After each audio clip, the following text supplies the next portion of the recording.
alunos, olá alunas, sejam mais uma vez bem-vindos ao Se Liga na Educação. Eu sou a Débora, professora de Química, e hoje vamos dar continuidade, na verdade hoje nós vamos encerrar o assunto de equilíbrio químico. Então hoje nós vamos trabalhar aí com as constantes desses equilíbrios, ok? Bom, então como objetivo da aula de hoje nós temos calcular a constante de equilíbrio, entender da onde que vem esse cálculo, reconhecer o equilíbrio iônico, né? Entender ali um pouco do cálculo do pH e o pOH e identificar as bases e os ácidos, né? A força do ácido e da base através dessa constante. Nós vamos trabalhar com a terceira e a quarta semana do PET, ok? Bom, então, o que nós vimos até agora sobre o equilíbrio químico? Nós vimos que o equilíbrio químico não é um equilíbrio estático, é um equilíbrio dinâmico, onde a parte macroscópica, ela não se altera. No entanto, a parte microscópica, ela se altera. Então, o que está se alterando ali? As concentrações, certo? Então, nós temos, as concentrações constantes e a velocidade iguala. Essa velocidade que vai ser igualada é a velocidade da reação direta e a reação inversa, ok? Bom, vamos comigo aqui. Quando nós temos uma reação não reversível, o que nós temos? Nós temos os meus reagentes se tornando os meus produtos, em quantidades estequiométricas definidas. Então, nós temos aqui os coeficientes estequiométricos. Nós temos o número 1, na frente do H2SO4, nós temos o número 2 na frente do NaOH. Então, o H2SO4 é um ácido, o NaOH ela é uma base. Então, esses são os meus reagentes, que vão se tornar substâncias novas, ou seja, produtos. Esses produtos serão o Na2SO4 e a água. Observe que eles também têm valores estequiométricos, uma vez que todos os meus reagentes se tornaram produtos. Quando eu falo de equações que são reversíveis, ou seja, quando eu falo de reações químicas onde parte do meu produto volta a se tornar reagente, eu não consigo fazer esse tipo de dimensão. Logo, o que eu preciso saber é a quantidade que há ali, certo? E isso vai depender da minha constante. Bom, quando se trata de uma reação reversível, né, a situação em equilíbrio, apenas uma parte da quantidade inicial de reagentes irá se transformar em produto. Aqui observe que quando eu tenho A e B, na reação direta, eles são os meus reagentes, porque eles estão formando C e D. Agora, na reação inversa, eu parto do C e D e vou para A e B. Então, na reação inversa, C e D passam a ser o meu reagente e A e B tornam-se, então, os meus produtos, ok? Bom, nós vimos que lá na cinética, a velocidade depende da concentração dos meus reagentes, dos valores estequiométricos deles e de uma constante, certo? Que nós chamamos aquela constante de K. Essa velocidade também pode ser chamada de taxa de desenvolvimento, ok? Então, vamos considerar a taxa de desenvolvimento de uma equação genérica, elementar, ou seja, que ela só acontece com uma única etapa e reversível. Então, e todos eles estão na sua fase gasosa. Então, eu tenho a reação direta e a reação inversa. A taxa de desenvolvimento ou a velocidade, como vimos, depende da constante K e das concentrações dos meus reagentes. Então, observe que na reação direta, A e B são os meus reagentes. Porém, na reação inversa, C e D são os meus reagentes, ok? Então, eu consigo ver ali a taxa de desenvolvimento ou a velocidade da reação direta e a velocidade da reação inversa. Bom, no equilíbrio, nós sabemos que as velocidades da reação direta e inversa se igualam. Logo, as taxas de desenvolvimento se igualam. Como nós vimos, então, nós temos que K vezes a concentração de A elevado a Azinho, vezes B elevado a Bzinho, tem que ser exatamente igual a constante K da reação inversa vezes C elevado a Czinho e D elevado a Dzinho. Então, observe que eu tenho ali exatamente o quê? Os meus coeficientes representados nos expoentes. Se esses valores são iguais, quer dizer que se eu dividir um pelo outro, tem que dar o resultado de 1. Ai, Débora, eu não entendi. Se eu pego 10 e divido por 10, eu vou ter 1. Se eu dividir 1.000 se eu pegar 1.000 e dividir por 1.000, eu tenho 1. Se eu pegar 1 trilhão e dividir por 1 trilhão, eu sempre vou ter 1. Então, se na equação, na primeira linha, eu afirmei que essa equação é igual a outra, se eu dividir uma pela outra, o resultado tem que ser 1. Bom, dando continuidade, eu quero isolar aqui agora as constantes. Então, se eu isolar, eu vou inverter a próxima fração. Então, eu vou ter que a concentração de C elevado a Czinho vezes D elevado a Dzinho tem que ser dividido pela concentração de A elevado a Azinho vezes B elevado a Bzinho. Esse K direto dividido pelo K inverso é exatamente o valor de K, ou seja, a constante de equilíbrio. Então, a constante de equilíbrio é esses valores, ok? Então, eu tenho a constante da reação direta dividido pela constante da reação inversa, ou ainda eu posso calcular através das concentrações das substâncias envolvidas na reação.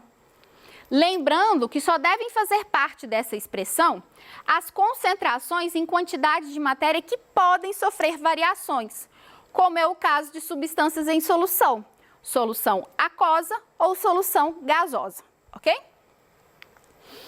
Então, eu mostrei todo esse caminho para vocês entenderem como que funciona, então, o cálculo da constante de equilíbrio. Agora eu vou mostrar graficamente para vocês e nós vamos chegar exatamente à mesma conclusão. Uai, Débora, se você está falando, então, que dos dois jeitos chega à mesma conclusão, por que você vai ensinar, então, a parte gráfica? Simples, porque existem diversos exercícios, diversos concursos que vão exigir de você exatamente essa dedução matemática através da análise gráfica, ok? Então, nós vamos mostrar agora graficamente aquilo que eu mostrei de forma matemática, através de fórmulas. Bom, vamos considerar agora a reação sendo N2O4 se decompondo em duas moléculas de NO2, ok? E a reação inversa seria duas moléculas de NO2 se chocando e formando N2O4, tá? Considerando a reação direta como V1 igual a K1, multiplicado pelo N2O4, concentração, e o VI como sendo a inversa, ok? Então, se eu tenho o N2O4 se decompondo e se transformando em duas moléculas, eu estou diminuindo a sua concentração e aumentando a concentração do meu produto, certo? Então, observe que o gráfico começa lá em cima e ele vai diminuindo até que ele chega ao ponto de equilíbrio e se torna constante, ok? Bom, no segundo gráfico nós temos o contrário. Nós temos agora a reação inversa. O NO2, né? Ele está se chocando com outro NO2, formando o N2O4. Então, inicialmente, na reação, eu não tinha nenhum NO2. Eu tinha só N2O4. Então, observe que ele começa a concentração lá do zero. Então, do zero, ele vai aumentando a sua concentração, aumentando, até que ele chega no ponto de equilíbrio e permanece constante. Nesse terceiro gráfico aqui, eu tenho a soma dos dois gráficos anteriores. Então, observe que esse instante de equilíbrio químico aqui, as duas concentrações aconteceu o quê? Se igualaram. Nem sempre é assim, mas nesse momento estão iguais. E aqui nós temos as duas fórmulas. Se fizermos o mesmo tratamento matemático que fizemos na anterior, vamos chegar a esse valor aqui, que a constante vai ser a concentração do NO2 elevado a 2 dividido pela concentração de N2O4, ok? Bom, então vamos interpretar um pouco esses valores da constante. Então, se a constante for igual a 1, quer dizer que a quantidade de concentração da matéria de reagentes e produtos é a mesma na temperatura de equilíbrio. Se a constante for maior do que 1, no sistema em equilíbrio, quer dizer que a quantidade de produtos é maior do que a quantidade de reagentes. Logo, o equilíbrio químico tende ao sentido da formação dos produtos. O valor de K, quando ele é menor do que 1. No sistema em equilíbrio, a quantidade de reagentes é alta em relação à quantidade de produtos. O equilíbrio químico tende no sentido de formação dos reagentes. E aí, gente, eu trouxe para vocês essa imagem para vocês entenderem um pouquinho desses valores. Então, quando eu tenho as concentrações iguais de produtos e reagentes, quando se forma o equilíbrio, eu tenho as duas setas iguais. Quando eu tenho uma reação que tende à formação de produto, ou seja, eu tenho muito mais a concentração de produtos do que reagente, a seta direta ela é maior do que a inversa. E quando é o contrário, quando eu tenho pouca formação de produtos, então a reação inversa, ou seja, tende-se à formação de reagentes, ok? E o equilíbrio? Bom, o equilíbrio em sistemas aquosos, nós vamos trabalhar aqui primeiro com o equilíbrio iônico, o equilíbrio da água, ok? Então, a água ela possui um caráter onde ela se auto-ioniza, ou seja, ela é capaz de retirar dela mesma o íon. Então, aqui nós temos duas moléculas de água que estão reagindo entre si. Uma molécula vai arrancar da outra um hidrogênio, o que vai formar o H3O+, e o OH-. Isso, na maioria dos livros, é representado como na parte de baixo, aqui, ó. H2 líquido, uma reação reversa, onde eu formo H+, e OH-. Mas, na verdade, o que está acontecendo ali é que uma molécula de água está arrancando o hidrogênio da outra, ok? Mas, de forma mais simplificada, nós usamos mais essa equação aqui de baixo. Tá bom? Então, o que é isso? A água ela é capaz de fazer isso o tempo inteiro. Então, quando a gente fala que a água ela é neutra, né, nós estamos considerando que a quantidade de H+ é exatamente igual à quantidade de OH-. Logo, como eu tenho a mesma quantidade de cargas opostas, elas seriam anuladas. Bom, numa situação de equilíbrio, quando as velocidades das reações diretas e inversas se igualam, as concentrações dos íons H+ e OH- tornam-se constantes. A constante específica da água, gente, nós chamamos ela de Kw, ok? Então, Kw vai ser igual à concentração de H+ vezes a concentração de OH-. E essa concentração total é 10 elevado a menos 14 mols por litro, a uma temperatura de 25 graus Celsius. Então, o que isso quer dizer? Que a 25 graus Celsius, ela entra em equilíbrio e a multiplicação, né? Quando eu multiplico essas concentrações, eu chego nesse valor. Isso quer dizer que, a partir desse momento, eu consigo definir o que é ácido e o que é básico. Então, toda vez que eu falo em neutro, eu falo então que essas quantidades são iguais. A concentração de 10 elevado a menos 7 mol por litro. Quando eu tenho um meio ácido, eu tenho um excesso de H+. Quando eu tenho um meio básico, eu tenho um excesso de OH-. Então, nesse momento, fica estabelecido aquilo que é ácido e aquilo que é básico. Então, se eu sei o que é ácido e o que é básico, eu preciso, então, trabalhar matematicamente com esses valores. Porém, observe que sempre vou estar trabalhando com exponenciais negativas. É meio chato trabalhar com isso. Então, o que nós trabalhamos? Nós trabalhamos, então, com o potencial, que é o pH e o pOH. Vocês já devem ter trabalhado com isso lá no fundamental. Então, nós vamos facilitar os nossos cálculos trabalhando com a escala de pH, certo? Então, o pH ou pOH é o menos log da concentração daquele elemento. No caso, o H+, e o OH-. Quando eu faço esse pH, esse cálculo, observe que a concentração, se eu isolar, vai ser igual a 10 elevado menos o pH.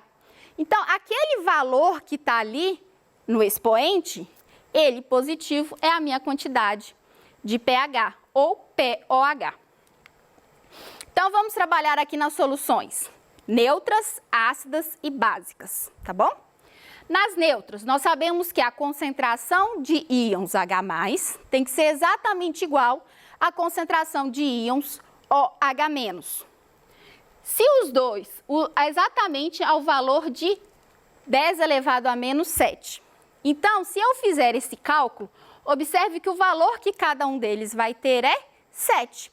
Então, no pH 7, nós temos o valor neutro. A mesma quantidade de concentração de íons positivos e íons negativos. Quando eu tenho uma solução ácida, eu tenho um excesso de íons positivos, ou seja, eu tenho um excesso de H+. Nesse caso, o meu pH vai ser sempre menor do que 7. Se eu fizer esse cálculo, eu vou observar isso. E nas soluções básicas, eu vou ter uma baixa concentração de H+ e uma alta concentração de OH-, ok?